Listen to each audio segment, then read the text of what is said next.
Day की starting होती है, जहाँ पर हम लोग जेनी को देखते हैं। सामने ना एक बंदा खड़ा होता है, उसका नेम हैंजी होता है। वो हमारे मेन लीड मिस्टर जियांग को चोट पहुँचाता है, जिससे हमारी फीमेल लीड को आ जाता है गुस्सा। यहाँ पर इन दोनों के बीच हमें टकराव देखने को मिलता है। यहाँ पर बहुत बड़ा सा धमाका हो जाता है। फिर हमें हॉस्पिटल का सीन दिखाना चाहता है। यहाँ पर तो जेनी पैरल वर्ल्ड में आ गई होती है टाइम ट्रैवल करके। जंग कहता है कि तुम यहाँ पर फिर से एक्टिंग करने लग गई ना, यहाँ पर तुम मुझे ब्लैकमेल करना चाहती हो ना। मैं तुम्हें साफ साफ बता दे रहा हूँ कि मुझे तुमसे डिवोर्स चाहिए, पैसे ले लो, डिवोर्स ले लो। फिर हमें एक फ्लैशबैक दिखाया जाता है, जो कि इस दुनिया वाली जो लड़की थी वो जंग के तो पीछे पीछे घूमती थी, लेकिन जंग तो उसे एक भी भाव नहीं देता है। फिर वो उसके सामने ही मेडिसिन खाली होती है। यहाँ पर तो जेनी कंफ्यूज होती है कि ये क्या हो रहा है, मैं कहाँ हूँ। फिर यहाँ पर वो जंग को देखती है। जंग तो पूरा ओल्ड वाले उस गॉड की तरह ही दिख रहा था। जेनी तो उसे देखकर हक कर लेती है, कहती है कि मैंने सोचा कि तुम्हें मैं कभी नहीं देखूंगी। जंग तो उसे दूर करता है और कहता है कि तुम पगला गई हो क्या। यहाँ पर जेनी उसके ऊपर एक मैजिक करती है, लेकिन उसके ऊपर कुछ असर नहीं होता। वो कहता है कि क्या तुम पागल हो गई हो, मैंने सिर्फ तुमसे मैरिज ग्रैंडमा के खातिर की थी, नेक्स्ट लाइफ में मैरिज करने के बारे में तो सोचो नहीं। यहाँ पर तो जेनी को गुस्सा आ रहा होता है। वो सोचती है कि ये वो नहीं है, जिससे उसको एक मैजिक लगता है। वो तो दूर जाके दीवार से टकरा गया था और कहता है कि तुम्हारे साथ क्या गलत है, और कहता है कि तुम वो मेडिसिन खाकर सिंपैथी नहीं ले पाई, तो इस तरीके से तुम सिंपैथी लेने की कोशिश कर रही हो। यहाँ पर तो जेनी सोच रही होती है आखिरकार गलत क्या है, ये तो पूरी गॉड से सही दिख रहा है। आई थिंक ये वो नहीं है। जेनी कहती है कि मैं आपसे बात करने के लिए बहुत लेजी फील कर रही हूँ, डिवोर्स चाहते थे ना तो हम ले लेंगे। जंग कहता है कि लेकिन मुझे पता है कि तुम्हें पैसा चाहिए होगा, मुझे बताओ कि तुम्हारी कितनी कॉस्ट है। जेनी कहती है कि मुझे 1 मंथ तो मैं चली जाऊंगी। जब फिर वो चला गया होता है, यहाँ पर जेनी सोच रही थी कि यहाँ लोग कितने अजीबोगरीब कपड़े पहनते हैं, और इस जगह को मुझे जानने में अच्छी तरीके से मेरे लिए 1 महीना काफ़ी है। और सोचती है कि गॉड आप मेरा वेट करो, मैं आपको ढूंढूंगी। नेक्स्ट सीन में वो घर आ गई होती है, जहाँ पर उसकी स्टेप मॉम थी। स्टेप मॉम कहती है कि आखिरकार तुम वापस आ गई। जब मुझे फोन आया तो मैं डर गई थी कि तुमने मेडिसिन वगैरह खा ली थी। यहाँ पर हमें एक फ्लैशबैक दिखाया जाता है, जहाँ पर जो स्टेप मॉम थी वो जेनी के साथ बहुत बुरा बिहेव करा करती थी। वो कहती है कि तुम जंग को छोड़ दो। ये कहती है कि मैं जंग से लव करती हूँ। वो कहती है लेकिन वो तुमसे नहीं करता। यहाँ पर वो उसके लिए कोई बाउल में जो है कुछ लाई भी थी। उसे तो पता चल गया था कि वो कैसी बिहेव की है। फिर यहाँ पर वो उसके ऊपर मैजिक कर देती है, जिससे वो सच सच उगलने लग गई थी। यहाँ पर मॉम कहती है कि जो मैंने तुम्हें वो नींद की गोलियां दी थी, तुम उसे खाकर वो सारी फेक गोलियां थी, तुम उसे टपक भी गई तो अच्छा ही था। ऑफ कोर्स मुझे जंग से मैरिज करनी है।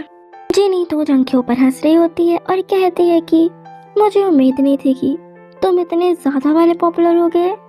यहाँ पर तो जंग को भी अजीब लग रहा था स्टेप मॉम की बातें सुनकर।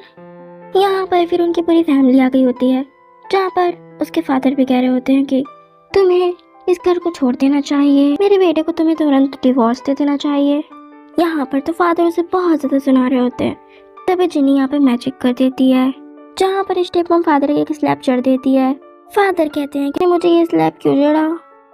स्टेप मॉम कहते हैं कि ऐसा नहीं है, मैं तो बस कुछ भी नहीं करना चाहती थी, लेकिन मेरे हाथ में कंट्रोल ही नहीं है। यहाँ पर उसने स्टेप मॉम के ऊपर भी मैजिक कर दिया था, जहाँ पर वो सच सच उगलने लगती है कि मैं सिर्फ तुम्हारा पैसा चाहती हूँ, मेरा तुम्हें नुकसान पहुँचाने का कोई इरादा नहीं है। यहाँ पर फादर के ऊपर मैजिक हो जाता है। वो कहते हैं कि इतनी सारी वुमेन्स मेरे पीछे पड़ी हैं, लेकिन मैं सिर्फ तुमसे लव करता हूँ। यहाँ पर फिर फादर और स्टेप मॉम जो है गुस्सा करने लगते हैं जेनी के ऊपर कि तुमने हमारे पर क्या किया है। यहाँ पर जेनी कहती है कि मैं तुम्हें सच बता रही हूँ, ये स्टेप मॉम आपसे एक भी लव वगैरह कुछ नहीं करती है, ये सिर्फ आपके पैसों से प्यार करती है, और एक बार आपकी कंपनी बैंकरप्ट हो गई तो ये आपको छोड़ छाड़ के चली जाएगी। फादर तो नहीं मान रहे होते। स्टेप मॉम तो यहाँ पर सच सब कुछ उगलने लग गई थी कि मैं तुम जैसे बूढ़े से प्यार नहीं करती, तुम्हें तो कोई भी मुँह ना मारे, मैं तो बस तुम्हारे पैसों से प्यार करती हूँ।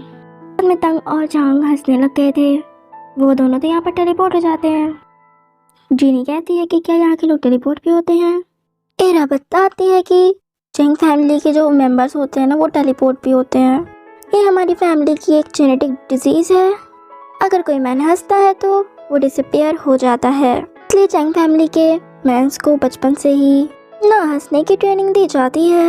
यहाँ पर जिनी कहती है कि आश्चर्य नहीं है कि तभी तो मैं उससे पूछ रही थी कि वो हर दिन इस तरह फेस क्यों बनाए रहता है।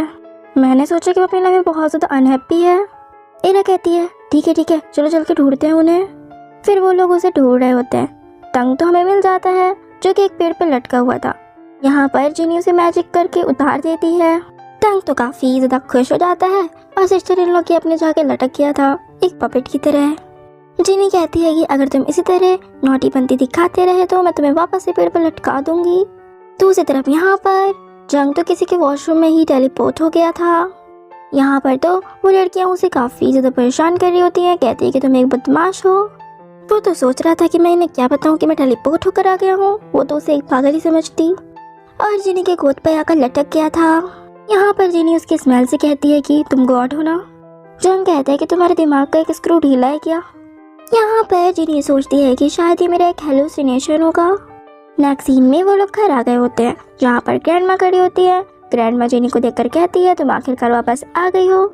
डोंट वरी, कोई भी तुम्हें धमकाने की हिम्मत नहीं करेगा क्योंकि तुम्हारी ग्रैंडमा है ना। यहाँ पर ग्रैंडमा जिनी को 15% शेयर दे रही होती हैं। यहाँ पर फादर कहते हैं कि मॉम मैं सहमत नहीं हूँ, किसी आउटसाइडर को फैमिली प्रॉपर्टी दे रही हैं। यहाँ पर जंग कहता है कि हाँ बिल्कुल फादर सही कह रहे हैं।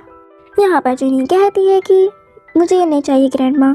ग्रैंडमा कहती है तुम दोनों तो एक कपल हो ना, ये सबके लिए समान है। ग्रैंडमा उसे कुछ देती है। जिनी सोचती है ये तो सिर्फ गॉड के पास था, क्या ये मेरा गॉड ही है। शायद उसकी याददाश्त चली गई होगी। वो उसके चिक पर किस कर देती है। वो उसे कुछ से दूर करता है और कहता है कि तुम पागल हो गए हो क्या। जिनी कहती है कि मुझे सचमुच ऐसा नहीं लगता, तुम सचमुच गॉड नहीं हो। यहाँ पर जंग कहता है कि मेरे पास तुम्हें कोई गॉड वगैरह नहीं हो। जिनी कहती है कि अगर तुम गॉड नहीं हो तो तुमने मेरा एडवांटेज उठाया, तुम्हें मैं आज देख लूंगी। फिर यहाँ पे वो मैजिक वगैरह करने लगी थी। वो तो उसकी बैंड पर जाने वाली थी। यहाँ पर जंग कहता है कि तुम मेरी बैंड पर जाना चाहती हो। यहाँ पर फादर ग्रैंडमा से कहते हैं कि ये पागल औरत तो तुम्हारे ग्रैंडसन का काम तमाम ही कर देगी, अभी भी उसे प्रोटेक्ट करना चाहती हैं। ग्रैंडमा कहती है कि चुप रहो। नेक्स्ट सीन में यहाँ पर ये तीनों बैठे हुए थे। जिनी को मैजिक से जो है उसे दिख रहा होता है कि स्टेप मॉम किसी और के साथ है। जिनी कहती है कि मैं तुम लोगों को आज एक अच्छा शो दिखाऊंगी। यहाँ पर फादर और जंग आ गए होते हैं। फादर कहते हैं कि तुम क्या बात कर रही हो। जिनी कहती है कि मैं तुम्हें आज एक अच्छा शो दिखाऊंगी। यहाँ पर फिर वो उन्हें मैजिक से टेलीपोर्ट कर देती है। यहाँ पर तो स्टेप मॉम किसी अनोदर मैन के साथ थी। यहाँ पर तो वो उसे एक्सप्लेन करने लगती है उठकर। यहाँ पर तो जिनी उसके ऊपर मैजिक कर देती है जहाँ पर स्टेप मॉम सही से सब कुछ बोलने लगी थी। कहती है कि क्या तुम्हें लगता है कि मुझे तुम्हारे जैसे ओल्ड मैन पसंद आएगा। वैसे भी मैंने तुम्हारी प्रॉपर्टी के लिए तुमसे मैरिज की। पता नहीं तुम्हें इतना स्टूपिड किसने बनाया। तुमने तो मुझे इतनी इजीली तिजोरी की चाबी दे दी। यहाँ पर फादर उसे एक स्नैपचैट देते हैं। फिर उसका मैजिक भी हट गया होता है। फिर वो माफ़ी वगैरह मांगने लग गई थी, मुझे फंसाया गया है। बाद में हमें वही 5 चेयर वाला हैंजी दिखाया जाता है। ये स्टेप मॉम तो उसी के नक्शे कदम पर चल रही थी। नेक्स्ट सीन में यहाँ पर ये लोग एक ओकेजन में जाते हैं जहाँ पर जिनी से 20 मिलियन का कुछ लेने के लिए कहती है। वो ले लेता है। यहाँ पर बाद में फिर वो उसे पूछता है कि तुमने इसको क्यों लिया। जिनी बताती है कि ये तुम्हारी डिजीज को सही कर सकता है। नेक्स्ट सीन में यहाँ पर वो एक मेडिसिन बनाकर तीनों को देती है। यहाँ पर फादर कहते हैं कि इसमें और सीधे एसेस खाने में क्या अंतर है, मुझे तुम पर विश्वास नहीं। यहाँ पर जिनी कहती है पियो ना पियो, इसमें मेरा क्या जाता है। फिर वो तीनों बेचारे नाक दबाकर कैसे भी कर पी लेते हैं।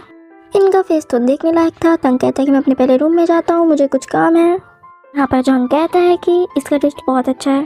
बाद में यहाँ पर जंग परेशान हो रहा होता है कि ग्रैंडमा घर पे हैं। अब मेरे पास उसके साथ रहने का कोई कारण नहीं है। अगर वो मुझे रात को ही ऊपर पहुँचा दी तो। फिर यहाँ पर वो उसे याद करके मुस्कुरा रहा होता है। दूसरी तरफ यहाँ पर जिनी बात ले रही होती है। तभी अचानक जंग वहाँ पर टेलीपोर्ट होकर आगे होता है। यहाँ पर जिनी कहती है जब तुम टेलीपोर्ट होते हो तो तुम बहुत अच्छी जगह ही पहुँच जाते हो हर बार। यहाँ पर जंग कहता है कि मैंने वो मेडिसिन पी ली थी, फिर भी ये मेरे साथ क्यों हो रहा है। यहाँ पर जिनी कहती है कि आशीर्वाद को मैंने व्यक्तिगत रूप से परिष्कृत किया था। यहाँ पर जंग उसकी बात काटते हुए कहते हैं कि क्या तुम पहले कपड़े नहीं पहन सकती। वो पहनकर बाहर निकलती है। तभी वो गिरने वाली थी। जंग उसे पकड़ लेता है जिससे उनके बीच एक्सीडेंटल किस हो गई थी। जंग यहाँ पर कहता है कि मेरा ऐसा मतलब नहीं था, फिर वो वहाँ से भाग गया होता है। यहाँ पर जिन्नी सोच रही होती है कि मुझे उसे फिर से एक देवता वाली आभा महसूस क्यों होती है, ये क्या हो रहा है। नेक्स्ट सीन में यहाँ पर स्टेप मॉम ने थैंक को किडनैप कर लिया होता है और यहाँ पर पेपर्स उसे साइन करा रही होती हैं। वहाँ पर तो उसने बॉम्ब लगा रखा था। यहाँ पर स्टेप मॉम कहती है कि तुम लोग तो आज सारे लोगों की बैंड बज जाएगी। वहाँ पास कोई मैजिक करके वहाँ से भाग गई होती है और वहाँ के सारे डोर भी बंद हो गए थे। जिनी कहती है कि डोंट वरी, मैं हूँ ना। फिर यहाँ पास वो पहले तांग को ले जाती है। पीछे बेचारा जंग चिल्ला रहा होता है कि मुझे क्यों छोड़ गई, क्या तुम अपने हस्बैंड को ऐसे छोड़कर चली जाओगी। फिर ये यहाँ आकर उसे भी ले जाती है। फिर ये लोग साथ में बैठे हुए थे। यहाँ पर तंग कहता है कि मेरे ब्रदर ने आपको निराश करने के लिए बहुत सारी चीजें की है, क्यों ना तुम उसकी जगह मुझे चूज कर लो, आखिरकार मैं इतना अट्रैक्टिव हूँ। यहाँ पर तो जंग को जेलसी हो रही होती है। फिर यहाँ पर ना वो बीमार होने की एक्टिंग करने लग गया था। फिर वो उसकी नब्ज पकड़ कर चेक कर रही होती है। यहाँ पर तो अपने ब्रदर को टशन दिखा रहा होता है। यहाँ पर तंग कहता है कि तुम दोनों मेरे सामने अपने अफेक्शन को दिखाना बंद करो। नेक्स्ट सीन में यहाँ पर हेनरी और स्टेप मॉम क्लोज आ रहे होते हैं। तभी हेनरी ने उसके ऊपर कुछ मैजिक कर दिया होता है। फिर वहाँ पर वो किसी अनोदर मैन को भेजा कर वहाँ से चला गया होता है और बाहर जाकर हंस रहा होता है। नेक्स्ट सीन में यहाँ पर स्टेप मॉम फादर के साथ आती है। पर तंग कहता है कि इसने मुझे किडनैप किया और बहुत कुछ किया, इससे आपको अपने रिलेशन तोड़ देना चाहिए। यहाँ पर फादर कहते हैं कि मैं इससे शादी करना चाहता हूँ, ये मेरे बेबी को लेकर प्रेग्नेंट है। वहाँ पर तो सभी लोग शॉक हो गए थे। जिनी कहती है कि ये आपके लिए मेरी तरफ से एक बर्थडे प्रेजेंट है, क्योंकि ग्रैंडमा का आज बर्थडे था। यहाँ पर जिनी ने उन्हें एक स्टिक दी थी और कहती है कि आप इसे किसी को भी चाहे कितना कूट ले, ये नहीं टूटेगी। फिर वो वही स्टिक से ग्रैंडमा फादर को तो बहुत ज्यादा कुटती है। यहाँ पर फिर जिनी ने फिर से स्टेप मॉम के ऊपर कुछ मैजिक कर दिया था, जहाँ पर वो सच उगलने लग गई थी। जिनी कहती है कि क्या ये तुम्हारे बैली में पल रहा बेबी फादर का है। स्टेप मॉम कहती है कि बिल्कुल नहीं, जब मैं इस क्रेजी मैन के साथ होती तो मुझे हर बार वॉमिट सा फील होता है। अगर ये बुढ़ा रिच ना होता तो मैं इससे कभी मैरिज भी नहीं करती और इससे कोई फर्क भी नहीं पड़ता। मेरे और मेरे बच्चों के लिए इसने पहले ही घर के प्रॉपर्टी पेपर्स पर साइन कर दिया है। बेचारे फादर कहते हैं कि तुमने मुझसे झूठ बोला। स्टेप मॉम कहते हैं कि मैंने तुम्हारे पैसों के लिए सिर्फ झूठ बोला तुमसे, तुम्हें कोई भी इजीली बेवकूफ बना सकता है। अच्छा झूठ था ना, और हंसने लग गई थी। फिर स्टेप मॉम को वहाँ से ले जाया जाता है। यहाँ पर तो ग्रैंडमा बेहोश हो गई थी। फिर यहाँ पर जिनी एक मेडिसिन खिलाकर उन्हें ठीक कर देती है। नेक्स्ट सीन में हेनरी जिनी को कॉल करता है और कहता है कि मैंने उन दोनों को किडनैप कर लिया है, तुम कैसे बचाओगी। किडनैपर्स में तो एक टैंक का फैन निकलता है। वो कहता है कि मैं तुम्हारा बहुत बड़ा फैन हूँ। दूसरी तरफ यहाँ पर जिनी स्टेप मॉम के पास आती है। जिनी बताती है कि तुम्हारे पहले में जो बेबी है वो हेनरी का नहीं है, किसी और का है। वो उसकी बात नहीं मानती। यहाँ पर जिनी उसको कहती है कि ये मेरे लिए तुम्हारे लिए एक एडवाइस है, वो हेनरी सिर्फ तुम्हारा फायदा उठा रहा है, फिर समय आने पर वो तुम्हें बाहर निकाल देगा। दूसरी तरफ यहाँ पर हेनरी जंग से कह रहे होते हैं कि ये गेम मैंने कब से खेल रहा हूँ, अगर वो जिनी ना होती तो मुझे कब का वो चीज मिल जाता जो मैं चाहता हूँ। तुम सभी इस दुनिया से अलविदा कहने के लायक हो। जंग कहता है कि मैं समझ नहीं पा रहा कि तुम कहना क्या चाहते हो। हेनरी कहता है कि तब मैं तुम्हें समझदार बनने दूंगा। मैंने तुम्हारे और इस सिटी के बीच जिनी को चूज करने का ऑप्शन दिया। इस समय वो सिटी के बोर्ड ऑफ डायरेक्टर्स में होना चाहिए। और कहता है कि तुम गॉड के जैसे दिखते हो। ये अफसोस की बात है कि वो इस जीवन में केवल गॉड से ही प्यार करती है।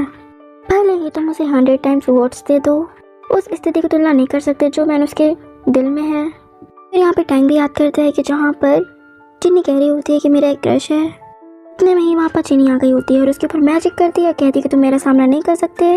संजय कहता है कि तुम्हें क्या लगता है कि मैं इस बार रेडी होकर नहीं आया हूँगा। फिर यहाँ पर वो जंग को हॉस्टेज बना लेता है। तुम्हें लगता है कि ये गॉड है, या फिर तुम्हें लगता है कि गॉड नहीं है, तो तुम मुझे चैन फैमिली का खजाना सौंप दो। यहाँ पर जंग कहता है कि तुम उसकी बात मत सुनो, वो हमारी चैन फैमिली की प्रॉपर्टीज है। यहाँ पर फिर वो जानबूझकर नाइफ खुद को चला लिया होता है। फिर यहाँ पर जिनी गुस्से में उसके ऊपर मैजिक करती है, जिससे हेनरी की हालत तो बहुत ज़्यादा खराब हो गई थी। यहाँ पर जंग कह रहा होता है कि अगर तुम मुझे नहीं बचा पाती तो मैं तुम्हें बिलीव नहीं करूँगा। जिनी यहाँ पर उसे सही कर देती है। तभी यहाँ पर स्टेप मॉम आ जाती है और कहती है हेनरी से कि तुम्हारी इतनी बुरी हालत किसने कर दी, और कहती है कि ये लड़की मुझे बोल रही थी कि मेरे पहले में जो बेबी है वो तुम्हारा नहीं है, तो मैंने सच सच बता दो। यहाँ पर इनका कर्ज भी जो होता है निकल गया होता है और सबकी आदत आ गई थी। जिनी कहती है कि तुम लोग के ऊपर कर्ज था, जिससे तुम लोग की सांसें और सब कुछ सील था।